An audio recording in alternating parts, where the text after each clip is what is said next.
అనన్యకు ఊహించని దెబ్బ కొట్టిన ఆనందభైరవి. ఈలోపు పెళ్లి చేసుకున్న అతను వెంబడబడుతూ శోభనం ఎక్కడా అని అరచేస్తూ ఉంటాడు. ఈలోపు శేఖరం అతనికి సైగ చేస్తూ ఉంటాడు. ఇక మరోవైపు అయినా ఇదంతా చూస్తూ ఉంటే ఆనందభైరవి పక్క ప్లాన్తో ఇక కావాలని చెప్పేసి దామిని ట్రాప్ చేసి సుందరాన్ని పెళ్లి జరగకుండా చేసింది అని వదిలిపెట్టను, ఆనందభైరవిని వదిలిపెట్టను అని అనని అంటుండగా, ఇదిగో అమ్మి, నువ్వు ఈ డైలాగులు రొటీన్గా కొడుతూ ఉంటే ఆడియన్స్ కూడా ఇక సొల్లు అని చెప్పేసి అనుకుంటా ఉండదు. నువ్వు కొత్త ప్లాన్ అని చెప్పి ఆఖరికి వచ్చేసరికి ఆనందభైరవి చేతుల్లో సిత్ అయిపోతూ ఉండ. ఆడియన్స్కి నువ్వు విలా అని తెలియకుండా జోకర్ అని తెలిసిపోతూ ఉండదు. ప్రతిసారి ఆనందభైరవి నీ చెప్పుతో నేను కొట్టడం, నువ్వు మళ్ళీ మూతు మూరుకొని ఇక మళ్ళీ తిరిగి యథావిధిగా ఎక్కడున్నావో ఆ స్థానికి రావడం ఇది కొత్త ఏం కాదు. అయినా నువ్వు ఇలా చేస్తూ ఉంటే జరిగేది నష్టం మనకే అమ్మి. అందుకే ఈ పాటికైనా బుద్ధి చేసుకొని చక్కగా మూలన ఉంటే సరిపోతుందని నా అభిప్రాయం. నువ్వు అనుకున్నంత సాధ్యంగా ఆనందభైరవి ఆస్తిని వదిలిపెడతానా, ఆ కుటుంబాన్ని బాధ పెట్టకుండా వదిలిపెడతానా? ఏం చేయబోతున్నానో ఇక చెప్పను. చేసి ఆ కుటుంబాన్ని ఏం చేయానో అదే చేస్తాను. ఇక ఆనందభైరవి చావుకే ఎదురెళ్తాను. ఎందుకంటే ఇన్నిసార్లు దెబ్బ కొట్టినా ఏమాత్రం కూడా నేను ఊరుకున్నాను. కానీ ఈసారి మాత్రం వదిలిపెట్టను. ఆ కుటుంబంలో ఆనందభైరవి దిక్కు కదా, తన తెలివితేటలతోనే కదా ఇంతమంది కుటుంబంలో ఇక అందరినీ కాపాడుకుంటూ వస్తుంది. అసలు తనే లేకుంటే అప్పుడు ఆ కుటుంబం చెల్లా చెదురు అవుతుంది కదా. ఏమమ్మీ, ఏం మాట్లాడుతూ ఉండవు? ఏముంది, సింపుల్, తనని ట్రాప్ చేసి చంపేస్తే సరిపోతుంది అనేసరికి కాంచన శేఖరం సాకైపోతారు. ఓ దొంగ మొహల్లారా, ఇంటికే కన్నం వేసేది కాకుండా ఇంట్లోనే ప్రాణం తీయాలనుకుంటారా? ఎట్టి పరిస్థితిలో ఆ అమ్మకి చెడు జరగకుండా ఎట్ట అయినా సరే మనమే కాపాడుకోవాలి. లేకపోతే ఈ అమ్మి బాగా రెచ్చిపోయి తెగాయించి కుటుంబాన్ని ఏకంగా శోకంలో ముంచేలా ఉందే అని శేఖరం అనుకుంటాడు. ఇక మరోవైపు శరణ్య ఆలోచిస్తూ ఉంటుంది. ఆ సమయంలో ఎలాగైనా సౌమ్య గురించి తెలుసుకోవాలని చెప్పేసి వెంటనే రీసెర్చ్ దగ్గరికి వెళ్ళి అక్కడ సిస్టమ్ దగ్గరున్న అబ్బాయిని కలుస్తుంది. ఆ రోజు వచ్చిన బయోడేటా విషయం చెప్పేసరికి అలా పర్మిషన్ లేనిది మేము ఎవ్వరం ఇవ్వమనేసరికి వెంటనే సీఐకి ఫోన్ చేయనని శరణ్య అంటుంది. అప్పుడు అక్కడ సిస్టమ్ దగ్గర ఉన్న అబ్బాయి, సారీ మేడం, పర్లేదు చూపిస్తానని చెప్పేసి వెంటనే అందులో ఇక సౌమ్య, ఆ టైంకి దర్శన్ అలా మత్తులో ఉండడం, వెంటనే రూమ్కి తీసుకెళ్ళడం, ఆ సిస్టంలో అన్నీ క్లియర్గా కనిపిస్తాయి. అది చూసి ఇక వెంటనే శరణ్య షాక్ అయిపోతుంది. మొత్తం రికార్డ్ చేసి పెన్ డ్రైవ్లు తీసుకొని ఇంటికి వస్తున్న సమయంలో ఎవరొచ్చారని చెప్పేసి సిస్టమ్ దగ్గర ఉన్న అబ్బాయి దగ్గరికి మేనేజర్ వచ్చిన తర్వాత ఇలా వచ్చినసరికి కొంప మునిగిపోయిందని చెప్పేసి వెంటనే సౌమ్యకు ఫోన్ చేస్తూ ఉంటాడు అక్కడ మేనేజర్. చెప్పండి మేనేజర్ గారు, ఇక ఎవరో శరణ్యట ఇక్కడికి వచ్చి మీ నిజస్వరూపాన్ని తను పెన్ డ్రైవ్గా మార్చుకొని మీ దగ్గరికి వస్తుందనేసరికి వెంటనే సౌమ్య షాక్ అయిపోతుంది.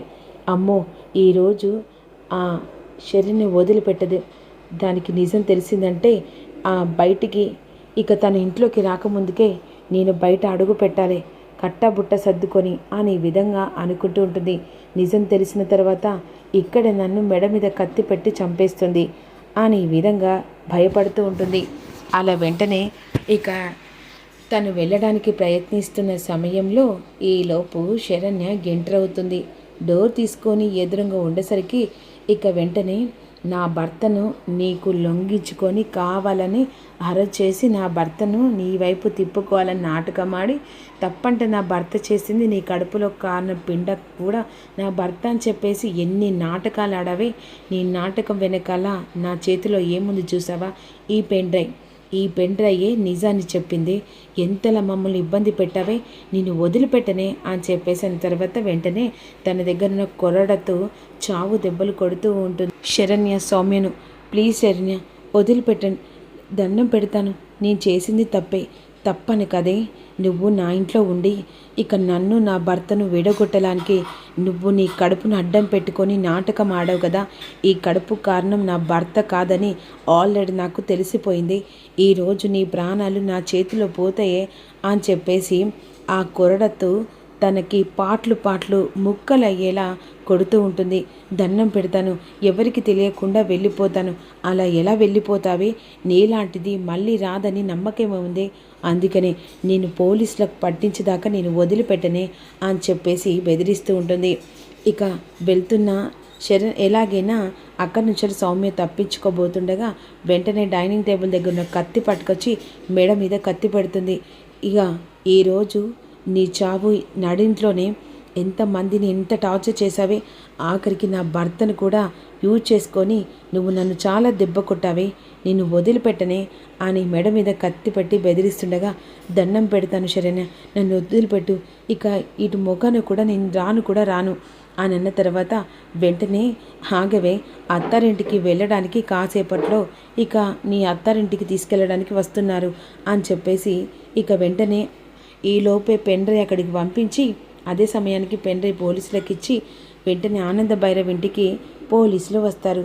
ఇక నిన్ను తీసుకెళ్ళి సాగదింపడానికి వచ్చారే అని పోలీసులు వచ్చేసరికి ఇలాంటి చీటర్ది, దీన్ని వెంటనే పోలీసుల నుంచి బయటికి రాకుండా దీనికి తగిన శిక్ష పడేలా చేయండి అని చెప్పేసి వెంటనే సౌమ్యను పోలీసులు అరెస్ట్ చేసి తీసుకొని వెళ్తారు.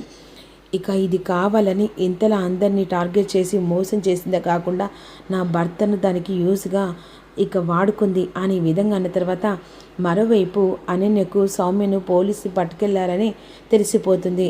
ఇక్కడ సౌమ్య స్టేషన్లో ఉంటుంది కదా, అనన్య వెళ్ళి స్టేషన్కి వెళ్ళి సౌమ్యను కలుస్తుంది. అసలు నువ్వేంటి ఈ పరిస్థితిలో, అసలు నువ్వు స్టేషన్లో ఉండడం ఏంటి, నాకేం అర్థం కావట్లేదు. ఆ శరణ్య మామూలుది కాదు, ఆవలిస్తే పేగులు లెక్క పెట్టగలదు. ఆనంద భైరవి ఏంటంటే ఈ శరణ్య కూడా అంతకు తగ్గ కూడలని చెప్పేసి అనుకుంటుంది. కానీ నన్ను ఎలాగైనా అక్కడ పెన్డ్రైవ్లో తన వీడియో అంతా ఇక ఫార్వర్డ్ చేసుకొని నన్ను బ్లాక్మెయిల్ చేసి నన్ను ఎడాపెడా కొట్టి ఇప్పుడు ఏకంగా జైలు శిక్ష పడేలా చేసింది ఆ శరణ్య. దర్శన్ని కొన్ని రోజుల్లో నా వాడి చేసుకొని అతని చేత నేను 3 ముళ్ళు వేయించుకోవాలనుకున్నా. కానీ దెబ్బ కొట్టి ఊహించని ట్విస్ట్ ఇచ్చి ఈరోజు నన్ను స్టేషన్లో పెట్టింది అని అనేసరికి అసలు వీళ్ళని ఎలా టార్గెట్ చేసి వీళ్ళ ఏం చేయాలో అర్థం కావట్లేదు.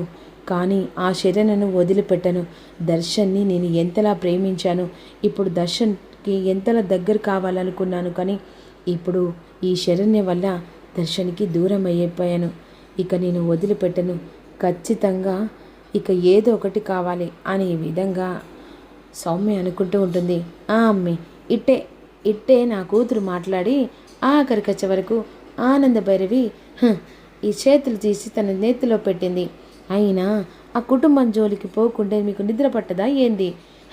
గమ్మున కూర్చొని ఉండక లేనిపోని పెంటలు పెట్టి ఆఖరికి వచ్చే వరకు ఆ కుటుంబంతో చెప్పు దెబ్బలు తప్ప ఇంకా చేసేదేమన్నా ఉందా ఏంది? మీరేమన్నా సుందరంగాని పెళ్ళి దామినికి చేద్దామంటే ఆనంద భైరవి తల్లితోని ఇక అందరినీ చెప్పు దెబ్బతో కొట్టినట్టు సమాధానం చెప్పండది. ఇక మళ్ళీ ప్లాన్ చేస్తే ఆ తర్వాత ఏం జరుగుతుందో అర్థమవుతూ ఉండదా అనే విధంగా అంటుండగా ఈసారి వదిలిపెట్టనమ్మా, ఆనంద భైరవి చావు మాత్రమే అని ఇక సౌమ్య నేను వెళ్తున్నా అని చెప్పేసి బయటికి వచ్చి రౌడీలకు ఫోన్ చేస్తుంది.